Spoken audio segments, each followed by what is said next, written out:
Hello, everyone. Welcome to the weekly show of Classroom Without Walls.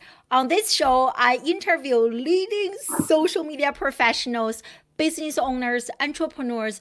They come here, they share their best practices, strategies, and tactics so that you and I we can future proof our business.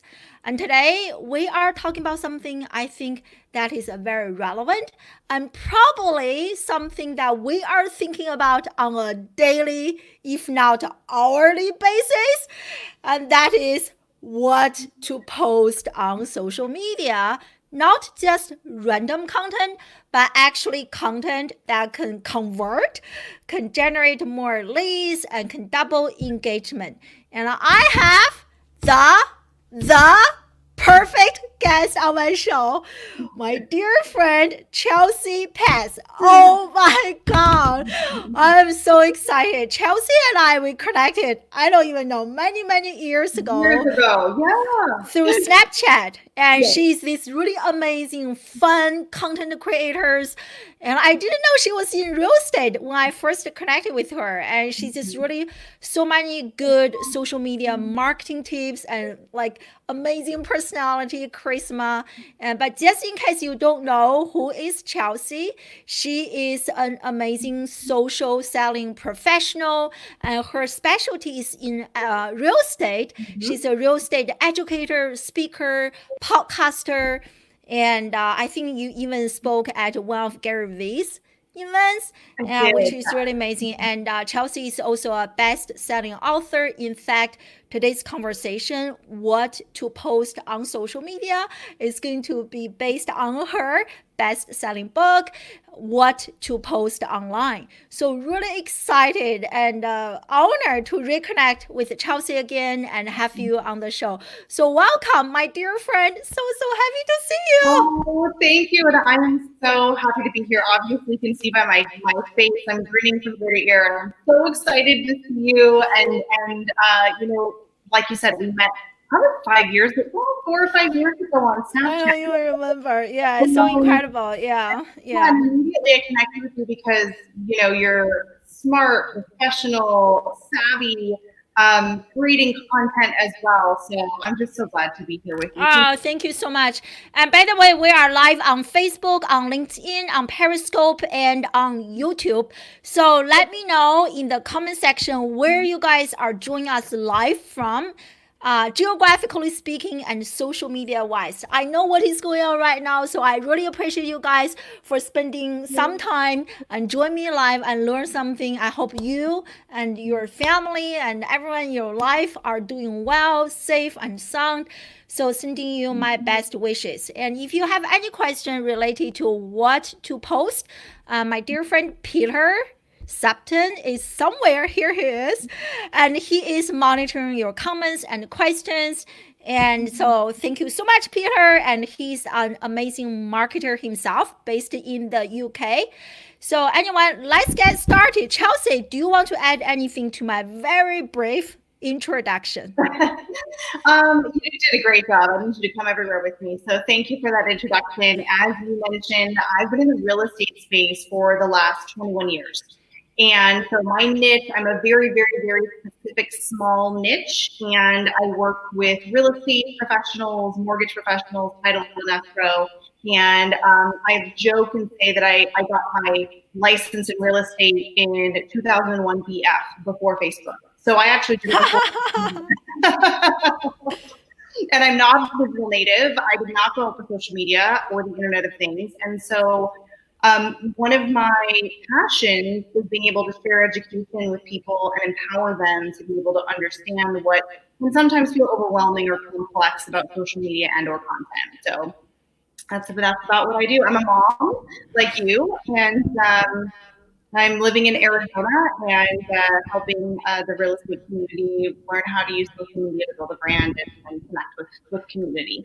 Oh, it's awesome. Thank you so much. And I see Vicky, Shval, and quite a few friends are here. Thank you so much for joining us live. So today our discussion is based on Chelsea's book. So let me share this. Oh, you have one? I don't have to share the screen, right? You have it. I can also share the screen. Show us the book. Do you have the book with I do. you? I do. I got one. Let's see, back over here. Yeah, this is my author copy, so it looks kind of like that, but not with the gray thing here.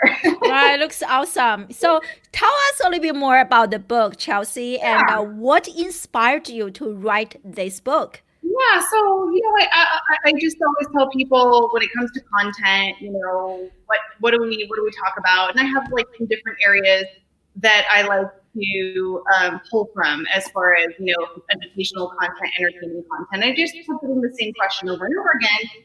What do I post? What do I post to get engagement? What do I post to not appear salesy, but to rather provide value and entertainment and that sort of thing. So that's what I just wanted to do is kind of put it all in one place. Awesome. I'm having a hard time hearing you, Chelsea, and I wonder if other people also hear. We were talking about this. I'm hearing an echo. Yeah, like let me know if you guys can Yeah. hear her clearly. Yeah. So that's a great. So I just share the screen. I'm also going to share the link to her book in the comment section.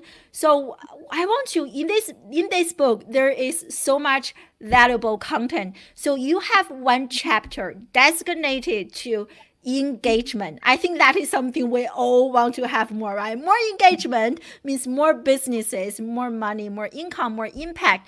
So I think this is such an important topic, but at the same time, as everyone is producing so much content, it is getting harder and harder to be noticed, to rise above the digital noise. And you even did a podcast episode I'm also going to share in the comment section in a second, which is called the ABC of Engagement. I really love that title. So I want to unpack this ABC method a little bit. So let's start with A. A means authenticity. And I feel like you probably will agree with me. It is a kind of overused term. Everyone's talking about you need to be authentic. So what do you mean by authenticity? So define that term for us. Yeah, you're right. I almost was like, oh, do I even want to put that word in there? Because, it is an, I hate to say overused word and underexplained. And, being authentic means being human, being personal, being relatable. And it doesn't mean that you have to share private content per se, but you can be, a human being and what you're sharing. For example, you have a cat. I can see your darling cat joining us in the live stream. That's a human element of you. That's part of your life. And I have a young son, and I need to incorporate him into, oh, there it is. So sharing some of those things and not just only business content is really important. And for me, I love using the story format, which we started on Snapchat and then went over to Instagram stories, and now Facebook has stories, and it's rumored that LinkedIn's going to hopefully maybe test some stories. And so I feel like that particular type of format can help you really show the human side, the relatable side, kind of peel back the curtain of what it's like to be a little bit in your world. So I think that's what we mean by authentic is by being comfortable enough, which sometimes takes a lot of practice and forcing yourself to do the stories and get on camera, to feel a little bit more relaxed, to be able to share maybe little bits and pieces, little windows into what it's like to be in your job, in your role, in your world, those types of things. Yeah, I love that answer. And so people say they can hear it be an echo. So I'm sorry, everyone. I hope you guys can hear Chelsea clear, not super clearly, but at least can hear her. And we don't know. We were trying to fix the echo. I don't know. Yeah, but he also talks about the difference between kind of personal and private. I think that is really interesting because you share so much online. I probably have met your husband. Not probably, I have met your husband, your kid. I know so much about your personal life. So where do you draw the line between what's the difference between private versus personal? Mm-hmm. So I'll talk about those in two different aspects. Where do you draw the line is aspect number one. And when I first started, I was all business, just marketing tips, never shared anything personal. You only saw me in my office. And it took me probably about 2 years to really kind of open my life up a little bit. And I was afraid. I thought, well, people don't really care about my life. So why would I share it? They're probably here just for marketing tips. And so little by little, I tried little things. Like I would show my dog, or I would show something like that people could maybe relate to. And people really ended up wanting to talk more about those human personal things than what I was teaching. So I found that there was like this beautiful marriage between showing sort of the realness of my life and also marrying that with the educational. Now, as far as where do you draw the line, totally personal decision. Some people don't like to show their children in their videos. Totally okay. That's completely personal, and you're supposed to decide what that looks like. But the difference between personal and private to me is private is something that if you and I had dinner tonight, you and I might take a picture together and maybe like there's the name of the restaurant, and that's personal, but it's not private. I'm not recording our conversation at the dinner table and sharing that. So you can bring pieces or elements of something that you're doing and share it with the world, right, and still stay private, if that makes sense. So I can let people know that I might be at a restaurant if I decide to share that. Maybe I just take a picture of the beautiful sign of the restaurant and say, have you been here before? But they don't know who I'm there with or what our conversations are. So I think there is a line that each person has to decide what's the personal, what's the private. I really love that distinction. I think that is something like many of us, at least me personally, I struggle with, like how much personal stuff I should put out. And at the same time, you'll hear from almost every single person out there, you need to personalize your brand. So I really love that distinction. So A is for authenticity and B is for bookmark. I thought that was really smart. So what is, like based on your experience, what are some types of content that people are more likely to bookmark, to share, to take a screenshot? So share with us. So yes, and I'm glad that you said those other words too. Save, share, screenshot, all of that is bookmarking. And I was trying to make things fit into the alphabet, so I kind of had to pick words. But yes, you're right. It doesn't have to mean that it's just being bookmarked or saved. Anyone that's taking a screenshot of your incredible tips that you put on your Instagram story and you want to save that and come back to it later, or as somebody who's downloading a podcast, you want shareable and savable content. And that's the content that really stands the test of time, but it also helps your algorithm because the more people save your content, and for example, let's talk about Instagram. Bookmark or save a post in Instagram to come back to it later. And if you do that, it tells Instagram, maybe this post is worth showing to other people.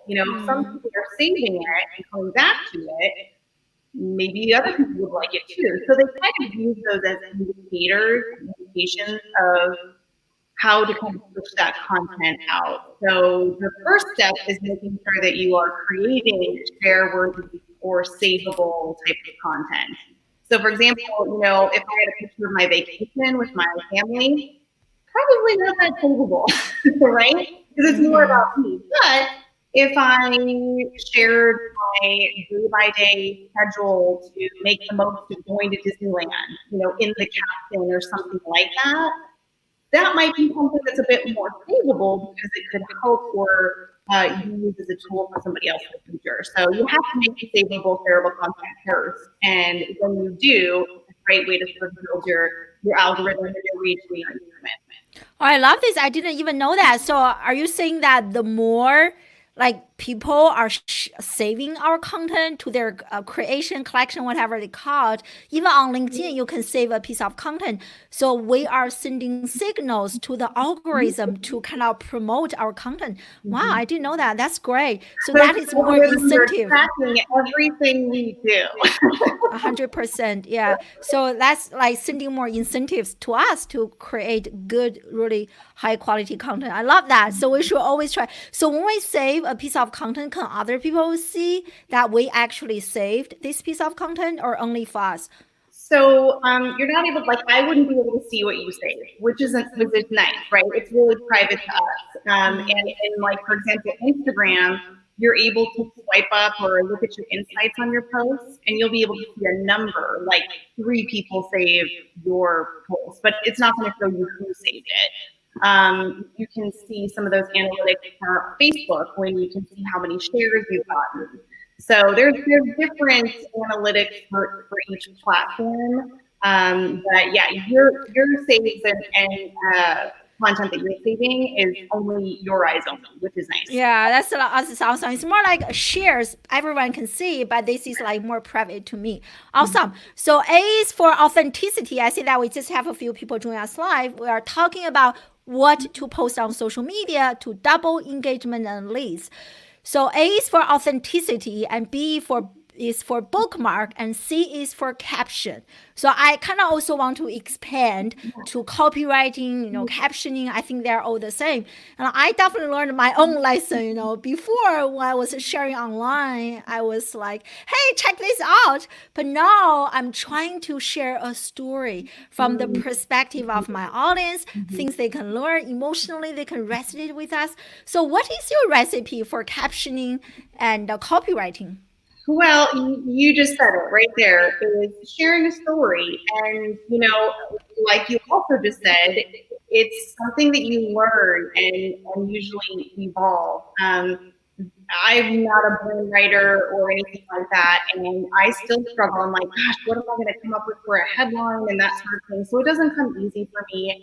But I think your advice right there is best. To tell a story, to help people engage in that story. If you're teaching something, a tutorial or educational content, you can share those tips and those how-tos and like a walkthrough. And this could be on LinkedIn. This could be on your Facebook post.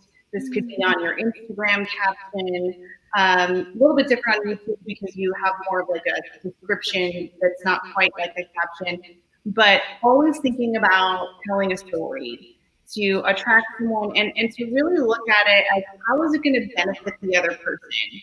How is this going to help them, provide them value? Is it going to entertain them? So you have to think about what does that consumer want. And it's been years and I'm still not that great at all. But I'm like you said, I used to be like, hey, check it out. And now I think more about how can I sort of tell a story about what I'm going to be talking about. And So I think summaries are important because sometimes people don't want to watch our video, oh, time or they don't want to.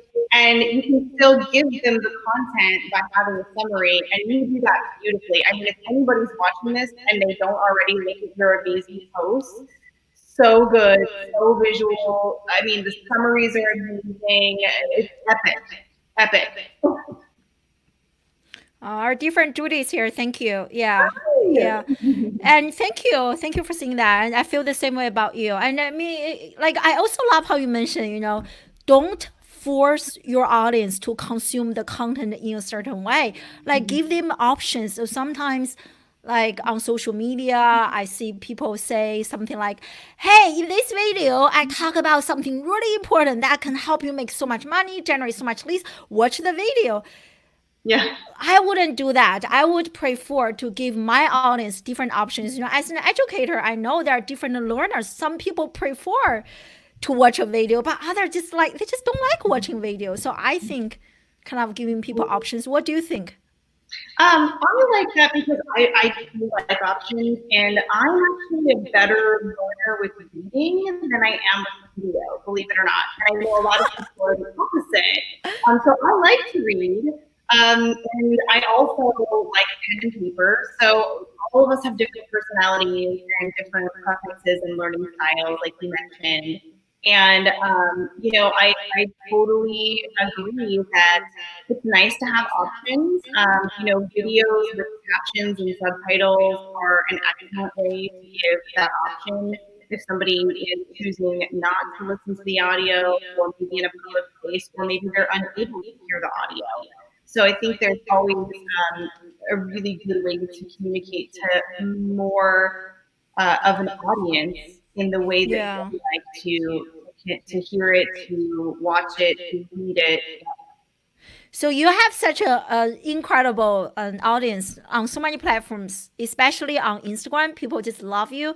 So I'm just curious for a piece of content on Instagram, like how much time do you put into planning that piece of content and doing the captioning, copywriting? So I mean, on average. Yeah, so I don't post very often in Instagram feed. Okay, so I want to talk about stories because I love stories and I'm just obsessed with them. I know you're laughing because you know stories is my jam. Um, but so in the stories of Instagram, I'm posting every single day, multiple times throughout the day.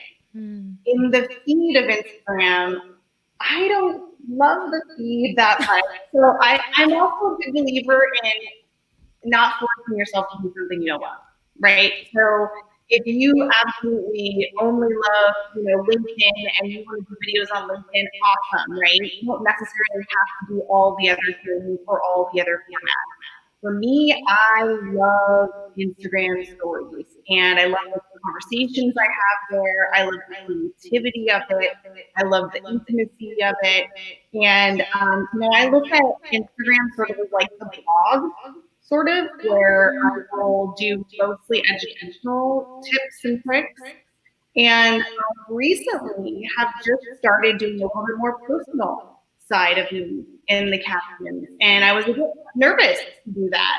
Mm. And actually, those posts that were personal and shared a story about my family or my son or a struggle that I had been through actually really resonated with a lot of people. So I'm 100%. always sort of testing stuff out.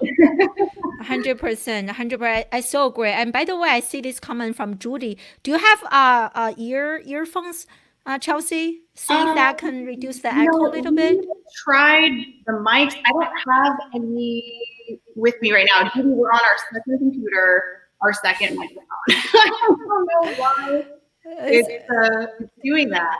oh, So it's okay. It's okay. Yeah. So, what I was going to say, based on what you mentioned, I have a point I want to make, but I forgot. I'm sure it's going to come back to me. So here's a question, and I think from Tiffany, is that right? And are using the hashtag. So actually, we're talking about the ABC method for engagement, and we right now we just talk about C, and you have the H, which is for hashtag. I guess we can jump ahead a little bit. So talk yeah. about hashtag. So what are some common mistakes when it comes to hashtag, and like what is the best way to use hashtags in Yeah. stories and even in just the general post? So hashtags are, I look at like when I'm trying to describe a hashtag to people, they're my age, because like I didn't grow up with hashtags or any of that. And if you remember the library back in the days when I went to the library, they didn't have the computer and they had like the little card catalogs. Remember those card catalog things? And you could kind of look through and find the shelf and the aisle that your book was on. That little card in the catalog is kind of like a hashtag. It helps you find topics that are grouped and themed together by. So, for example, in my world, real estate related keywords. Mm. And, I think probably my favorite tip about hashtags is to really think about what your ideal audience would be looking for. And I am hearing a lot more feedback too. I don't know if you are. It's like multiple echoes now. Mm-hmm. I'm so sorry. I don't know what's happening. I think we're okay now. Okay. Um, so thinking about, like let's just use real estate. 'Cause that's what I'm in. if I was a real estate agent, a lot of times we see a lot of people in the industry using terms that sort of describe what they do, but that's not really what a home buyer might be looking for. They might be looking for home decor types of hashtags, or home design, or interior design, or a specific location that they might be thinking about moving. So yes, hashtags are very important in Instagram. LinkedIn uses hashtags to help people find content. Facebook not really as much, so we don't really use hashtags too much in Facebook. But yes, I saw the question about stories and using hashtags in stories. I admit, maybe it's because I'm a little bit lazy. I haven't used them in a while, but yes, you can use the hashtag in one of your stories. In fact, there's a sticker that's a hashtag sticker that you can go into the menu and you can put a sticker onto your story. And if you're looking at your view count, you might notice if you normally get, say, 20 views a story. If you've used a hashtag and even sometimes location stickers on your stories, you might see those views go up, Totally. kind of like spike up, and then it's likely because Instagram's kind of combing through everything and extracting maybe that story that has the hashtag in it or the location and putting it into a larger crowdsourced group story of other people using the same thing. Is that I noticed that myself, but sometimes I got so lazy, I just post my content. I kind of just like, but I do notice that. Is that the more the better? Like if you use like ask a question, do a survey, add an emoji, add a location, add a hashtag. Is it the more the better or no? Not necessarily. Well, I mean, the way that I kind of, look at it is I was just doing a podcast sort of about tips on Instagram stories and how to sort of elevate the engagement there. And one of the tips that I didn't even realize I was doing on purpose is I would sort of vary my format. So I would do maybe a couple videos, then I would do a photo, then I'd maybe do like a meme or something like that. And so I think that varying things up is important for the brain sort of engaged when someone's sort of tapping through those stories. But I do think that there probably can be a little bit of overkill if you're trying to jam all of that stuff into one story after another. So maybe you do one poll a day or a couple polls a week, and maybe it's not every single story, or maybe you do a couple hashtags throughout a few days. Not every single story needs to have one on it. I love this. And Lucille asked this question. Thank you for joining us live, Lucille. And she asked you, what is the best way to research hashtags? Well, I would say just right within the Instagram app itself. I want to give a shout out to, and you might know Jen Herman. Do you know Jen? Mm-hmm. She's amazing. She is, I think, in my opinion, the top Instagram educator I'm just going to say in the world. And she's a lovely human being, and she has some amazing YouTube videos where she goes really deep into how to do some research on hashtags. She's probably, I think, the world's biggest Instagram guru. I call her Instagram goddess. So definitely go and check out all of her videos. Jen's friend, oh my gosh, let me bow down right now. I'm bowing down to Miss Jen Herman. She's phenomenal. She's always a headline speaker at Social Media Examiner, Social Media Marketing World. She has fabulous blogs. But what I do is I just type in words into the Explore tab of Instagram and then look at, sort of how many posts are using them. And I try to stay away from the super big one. I don't want to do anything that like 40 million people are posting because you're just going to get buried with it. So I try to go more small, something that maybe if I found a hashtag that was like 100,000 folks are using it, and some that are like 50,000, some that are 10,000. It's kind of testing, kind of testing out. You have to kind of, try a few things. I'm not an expert at hashtags. I've kind of honed in on some things that work well for my real estate world.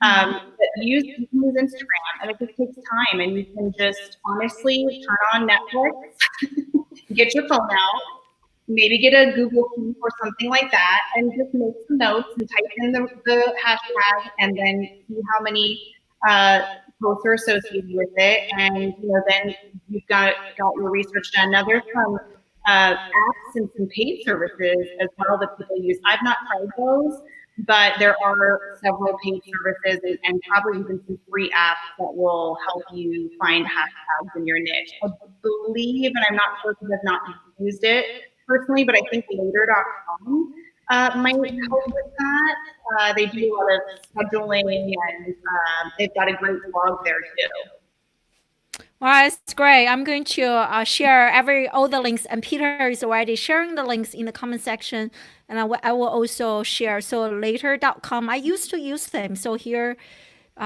is the platform, and see if you can use this to do some hashtag search. I think And we have that as a feature. I think it's a paid feature, but they do, I believe, help with that.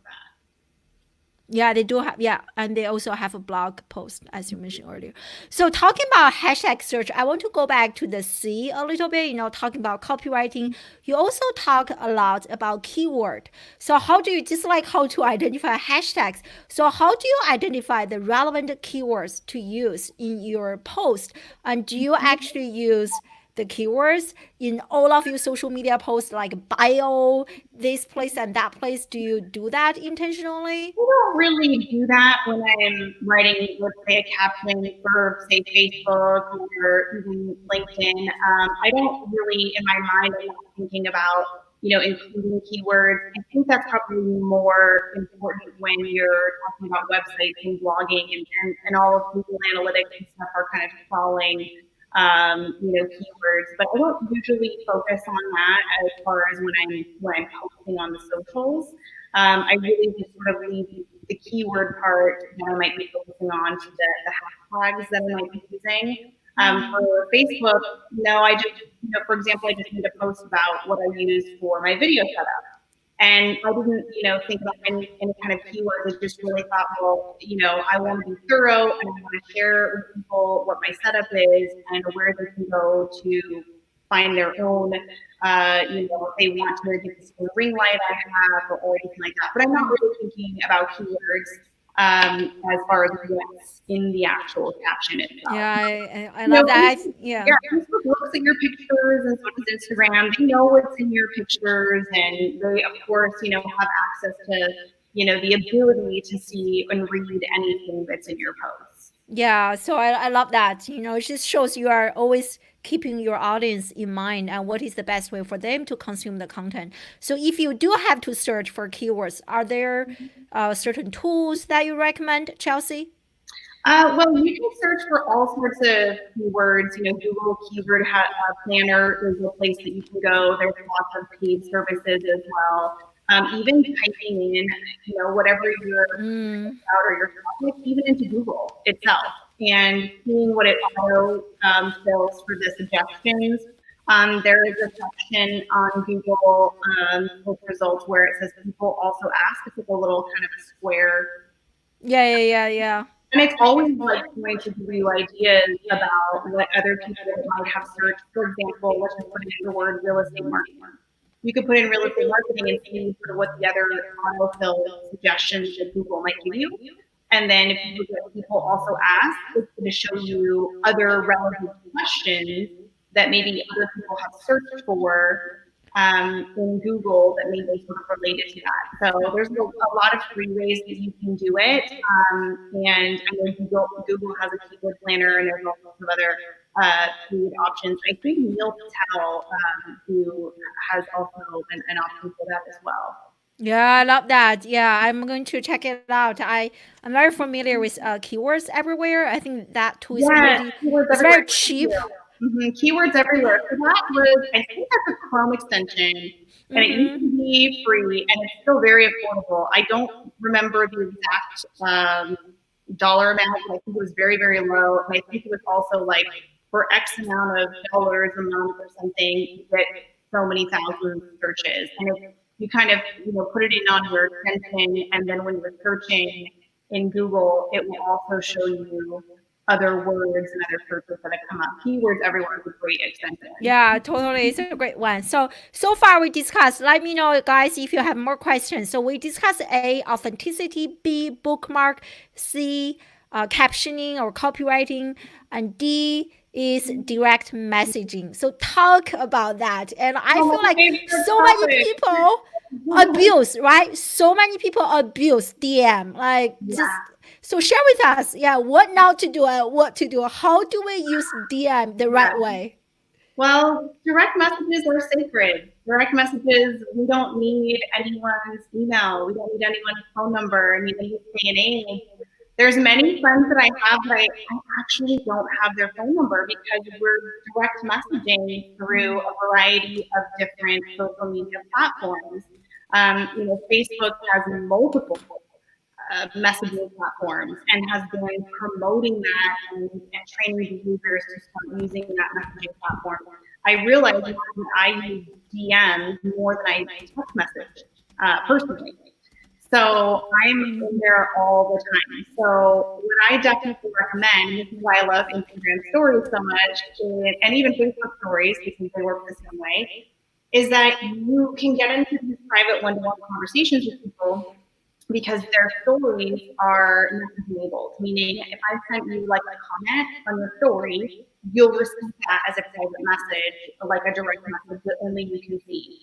Which is nice because then we can get into a conversation, which is how you and I met on Snapchat. We started Totally. talking and you start to have this feeling like I really know this person and you really do get to know that person. So the direct messages are sacred, very powerful, not a place, in my personal opinion, that is a hard sell kind of a place. And we've all gotten inundated with messages where maybe you just connected with someone and immediately they're sending you some sort of a sales pitch, and you're like, yeah, this is disappointing, right? So you have to be careful how you use them, but when used the right way, it can be very powerful communication and community builders. Totally. And I know like on DM, almost on all the social media platforms, you can send like voice messages, you can send pictures, you can send videos. Do you love those features? Do you use them? So I love the voice messages, and I know our friend Judy Fox, who is an incredible LinkedIn expert, was on here. I don't know if she's still with us, but she loves to send voice messages through LinkedIn, which is so powerful, and you can hear the other human being on the other side, and there's something just impactful and different about saying, "Thanks, have a great day," and type and then I thank you so much. I'm so excited to connect with you, and I hope you have an amazing day. Like you can feel that person. So yes, I love voice messages. To be honest with you, I don't do a ton of video messages just because I feel like it takes me a little more time to do that. Totally. But voice messages all day long. Yeah, great. Like with like video, you want to make sure you kind of look camera ready, right? But with the voice, it's just so much easier Yeah. and interesting. I want to know, everyone in the live audience, do you guys use the voice messaging? It is something that I need to do more. I feel like, yeah, it's so powerful. Thank you for sharing that. And so that is for D, and E is for engagement stickers, which you already mentioned earlier. And Yeah. I feel like the reason like I like LinkedIn is adding stories, and I feel like there's this like growing popularity. People just love stories. Why do you think that is the case? I think people love stories for a couple of different reasons. I think the first one is that it's camera first, meaning it's really going to be mostly about, at some point it's basically your face and your own reality show. And a lot of people at first are like, ooh, I don't want it to be about me. I don't want it to be about Pico. And I just say to people that having your own sort of reality show isn't necessarily about ego as much as it is about connecting with people the most human way possible. Like you and I are doing face to face. And so I think that at some point, we start to really develop those neural patterns for facial recognition. And our brains can't help but love faces. So we started to accelerate this trust and this feeling of I feel like I know you, which is kind of awesome. So that part, the real-ish time where you're kind of coming along with someone in their 24-hour cycle is really kind of a cool feature. And you can feel like you're a part of someone's life on a day-by-day basis. And then I think the last piece is what we talked about, the direct messaging. So all of those sort of combined, I think, make them really powerful. And then, of course, people generally tend to be a little bit less, what's the word I'm looking for? I'm not going to say authentic. um, Relaxed, more human, more relatable, because you have sort of like a very nicely done edited picture that might be in an Instagram feed, but you might see me in my living room early in the morning with coffee, and it feels more real, right? So there's Yeah, totally. Yeah, something relatable yeah. about that. Yeah. Yeah, and everyone's commenting regarding the voice messaging, and I really like it. Yeah, it's powerful. We should definitely use more of it. And Lucille just mentioned another tool for people to do quick, like video saying Oh, hi. It's called Loom, oh IROO. yes. Yeah. And that one is really powerful. And I recently discovered this, which is called Drift. Do you know this, Chelsea? So I've one never used day it, but I've I heard got of it. so this is actually pretty cool. So one day, like I forgot who is the person. He sent me a quick video using Drift. And what's really Oh, cool about this is that you can actually engage in a conversation with the other person regarding the video message, and you can going back and forth like a DM and commenting. oh Yeah, wow. I tried it Oh, once. that's It was pretty cool. And this is I'm using their free version. It's everyone should check it out. Yeah, I'm I gonna don't check know. that out. Thank you. Yeah, like Drift, and then I think you can even book a call or share a link with the other person. I don't know if you are trying to like send a calendar or like whatever you are doing, but this is really powerful. You can send a personalized video and can have a conversation. That's so neat. Yeah, yeah, you can really track that. So A B C D E, and next one is G, E, F. Did we talk about F? Formatting. Yes, F is for formatting. And so I don't know about you guys. Like for me, if someone's social media post is just like this, like a big, Yeah. like, I was like, no way, turn it out. Like it was such a, yeah. So share, why is this important? And what are, So again, a shout out to your amazing formatting. Everybody should be doing a post like you, because it's eye pleasing, it's easy to read, and our brain.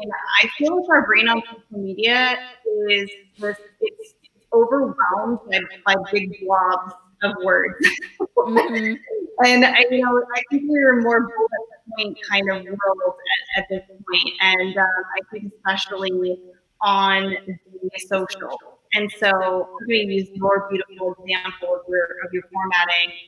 You do an excellent job. You let people know with a headline about exactly what your post or content's going to be about. You have spaces in between your paragraphs, and you're using emoji, and it's brilliant. And so I think that you've done an excellent job. We all need to emulate your style. You're too kind. Thank you. I just try to make it easier for Mm-hmm. the audience to consume that piece of content. And for me, like I do one sentence a paragraph. I don't know if that's That's grammatically about what correct. I do. Yeah, I do about one sentence a paragraph, and Instagram is such a bear when it comes to trying to get the spacing. I use an app called Spacey, Spacie, Spacey. And it is a secondary step, but I do like to have the spaces in there. So definitely recommend that app if you're looking to put those nice spacing in your Instagram captions. Oh, I'm going to check it out. So SPACIE. Spacie, yes. And the person who made this app, I believe it's the same person, they used to, or I think it's still there.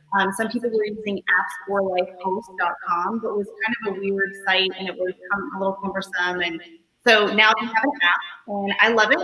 Super easy to use, and it keeps magically all of the spacing, and you can just copy and paste right from there into your Instagram captions.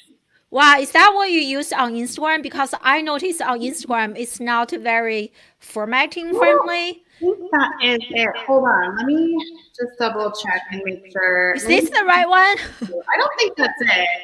It looks like this. I don't know if you can see my. Hold on, let me stop sharing my screen. Yeah, let me. So it looks like, where is this one over here? Where's the camera?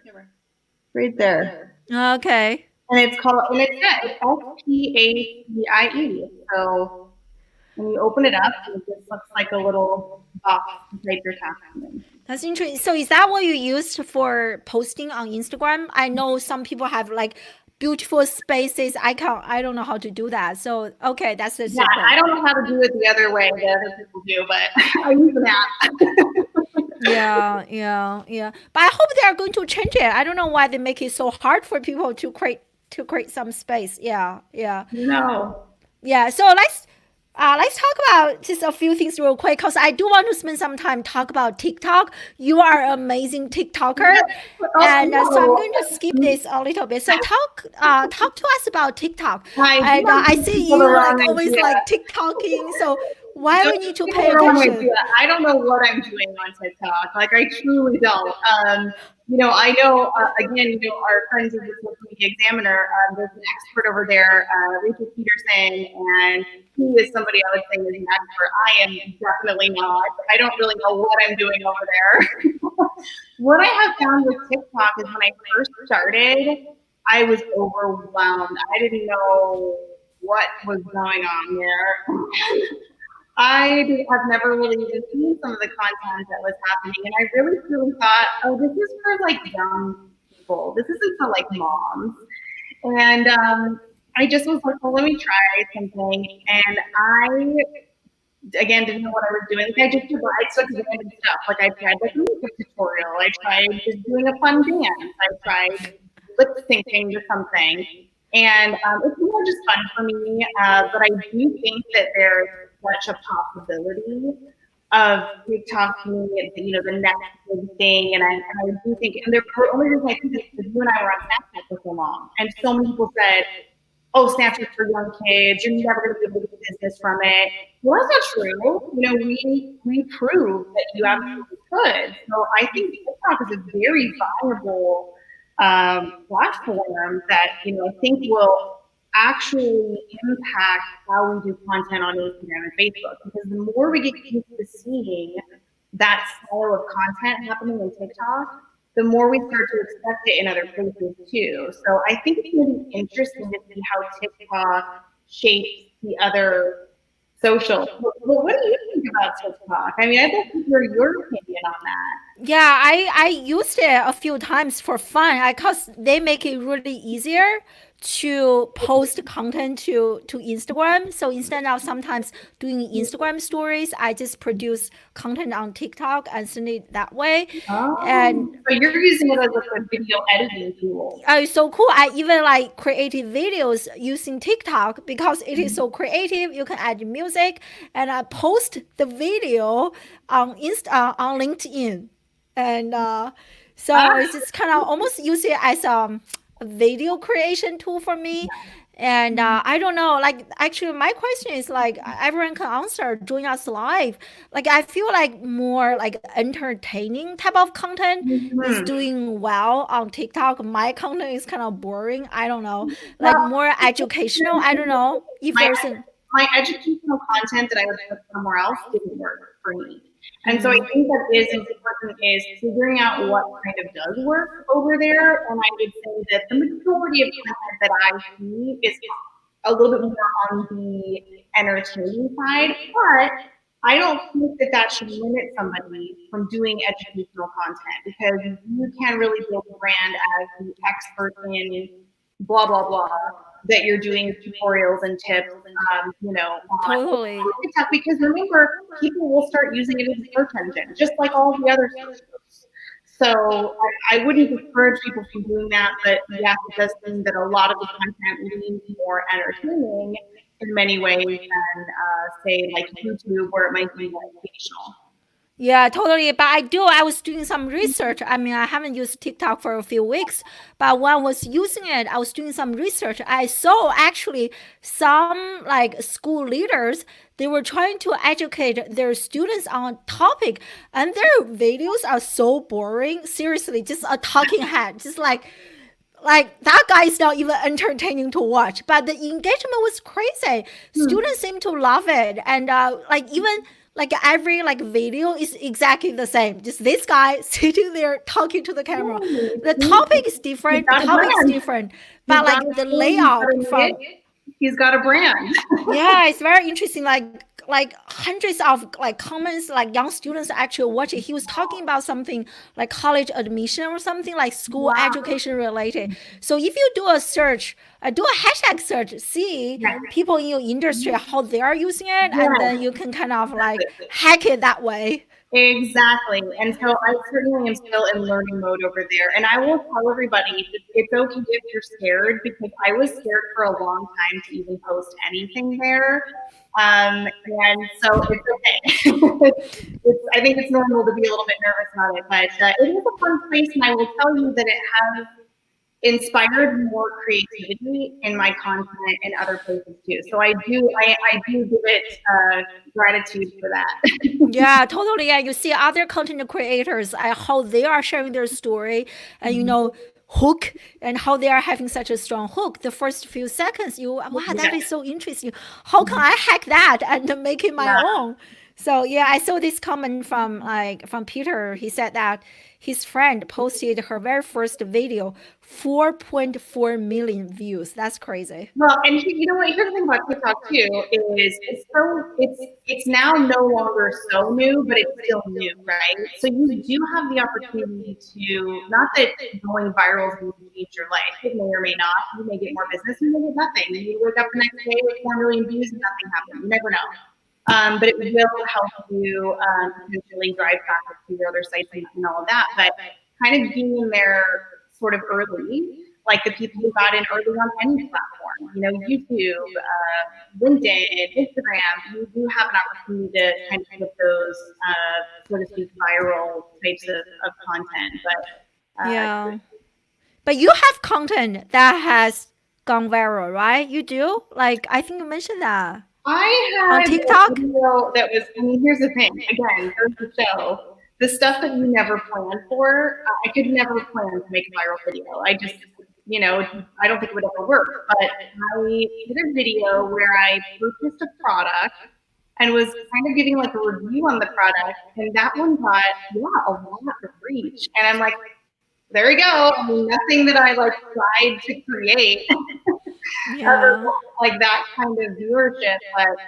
But you know, in that manner, it was useful. People were interested, so that again kind of shows what people are looking for. To have something that people can really like. What I love people had on TikTok is iPhone hacks, like how to use your iPhone, and it blows me away every time. So I think those types of videos where people can get like a tip or a trick, Yeah. perform well over there too. Yeah, I mean, also when you get that level of visibility, like millions or hundreds, thousands of views, and Mhm. people can discover you, right? Like, wow, oh wow, if I, even though I'm now in real estate, so maybe I know a friend or Yeah. friends in real estate, I'm going to refer that person to you. So I Let definitely me just tell see. you, nothing happened from that video. I didn't get like I didn't wake up to like a bunch of Instagram subscribers. Like, literally nothing happened. It was just a large number on this thing, but I didn't get any other stuff that came from it. TikTok didn't send me a shirt or anything. How often do you post on TikTok? Oh, you know what? I am not consistent over there. You know, I'm really a big believer too, like we mentioned, is if you have something that you really like, you know, get really good at that thing. You don't have to do all 5 platforms at one time. It's I more agree. just fun for me and entertainment, but maybe once a week, if that. Sometimes I've fallen off. Sometimes I've done one every day. But the people that I see doing really well over there are very consistent. You know, they're showing Consistency. up and they're posting mostly multiple times a day. but I'm not. I mean, that's universal. It doesn't matter TikTok or LinkedIn or whatever. You just have to be consistently showing up. Yeah, But what I yeah. did notice with TikTok is when you are posting consistently and you do get more views and reach, at least what I found in my very small informal test. If I posted every single day for a week, I would notice that those sort of got more legs, so to speak, than if I went to every week and only once a week. I mean, that's such a great point. I wonder if anyone in the live audience also noticed this. With my own content, I'm guilty. I just kind of go to the platform, I post my own content, I disappear. I notice that is really hurting my overall organic reach on different social media platforms. You really have to spend some time there to comment on other people's content. I feel like the longer time you spend on a platform, the more the algorithms seem to reward you in terms of Mhm. like boosting visibility. That's kind of my own theory.